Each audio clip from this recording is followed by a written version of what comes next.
Hi guys, welcome back to a new video. So in this video we'll be looking at this. So some of you might think, oh, that's one of those power helmets, or it's a Mk2 with a different chin strap, etc. Well, not really, no. So this, in full name, courtesy of Anti-Riot on Instagram, or Gabriel Parrott, as some of you might know, who's given me full name, etc., and who basically, thanks to him, I have acquired this. The Mk2 NI Combat Pattern Anti-Riot Helmet. Sometimes known as the Thetford in within that name, but as it is, that is the full name in long terms. So these were seen from basically from October 75, excuse me, when they were sort of introduced, basically until 79-80. They were, from what I can gather, liked and loathed by guys who had to wear them. They're a bit cumbersome. They're quite big. They're comfy, but they're very heavy. When it comes to, after a while, it does, because it's a kind of thick ballistic nylon. And again, this is the first composite helmet introduced by the British Army for general use. So this was specifically for Northern Ireland, obviously, as the namesake says. And it does use the sort of vinyl chin strap and harness, etc., that you would see on the later helmets issued to the paras and paratroopers in general, especially during the Falklands, that now get a very heavy price tag. These also are very rare, especially even more rare with the visor. So these would come with a visor as well. You see them in use with and without them, sometimes with covers, so DPM covers, etc.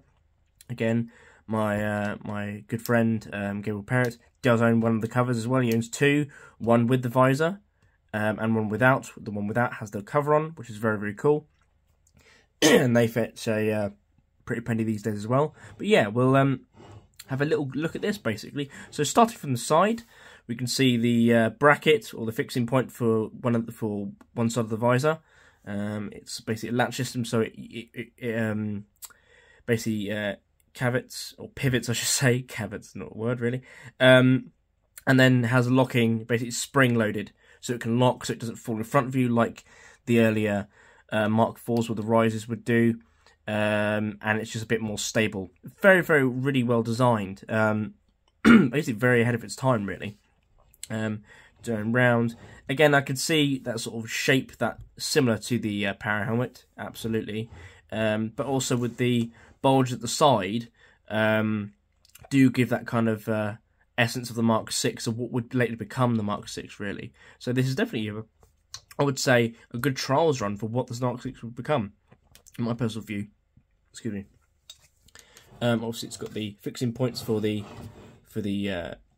harness system. Two at the sort of front end of the temples, and then one at the rear. And lift up the head here. Excuse me. It has this is a slightly modified version, as I found comparing it to other examples that again Gabe owns, and other examples out there as well. This has been slightly modified with just a hook and loop, where it's normally like a buckle kind of thing. So the buckle that's here would normally be the actual fastening catch, or the fastening hook, or ring, I should say, for the actual chin strap, but it's been modified with a simple O-ring, basically, to then lock on. And I'll get it off the head itself, and we'll have a little closer look. So here we have the inside. Just get the chin strap out of the way, etc. So we see we have a brow pad, which has the basically almost leather vinyl, really. I think this, yeah, because it's like vinyl on the outside, and then it's got a leather inner. I believe it's leather. It's all in white, very similar. Excuse me, to the para ones.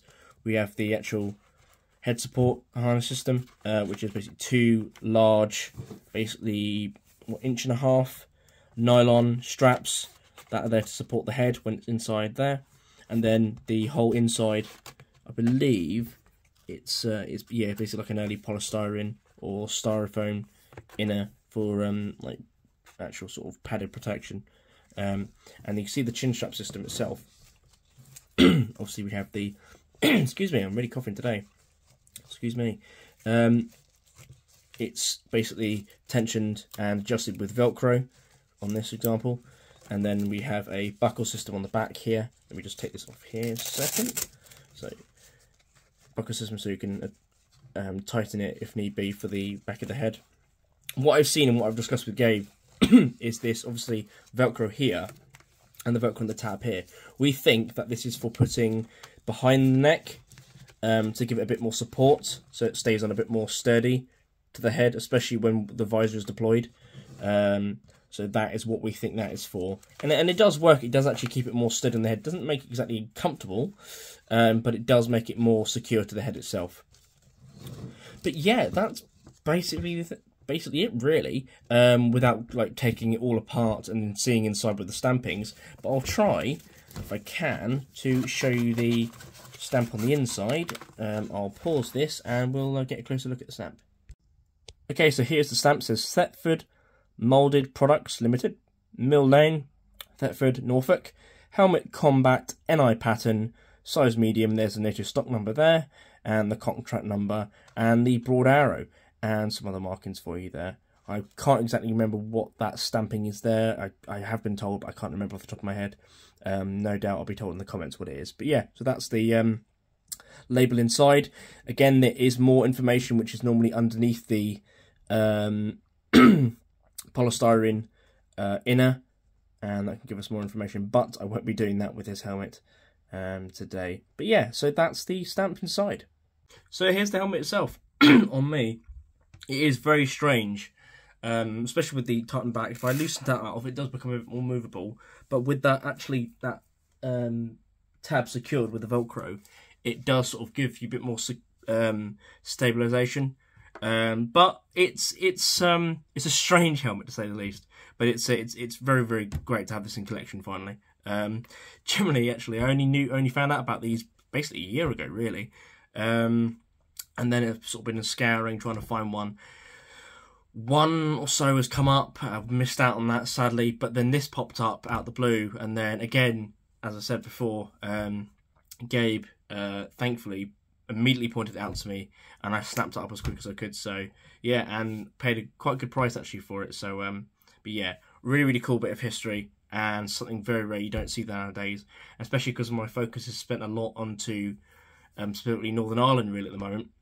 I've been able to expand that quite substantially. So yeah, so really, really thank you guys for watching. I hope you enjoyed. It's been a little bit different today, and hopefully I'll get to give this a spin round. Maybe some photos in the future, maybe an event or so, but we'll see. So anyway, thank you so much, guys. I'll put links down in the description below to a few things, including Anti-Riot on Instagram as well. I'll link down to that as well. So really, really thank you guys, and bye for now.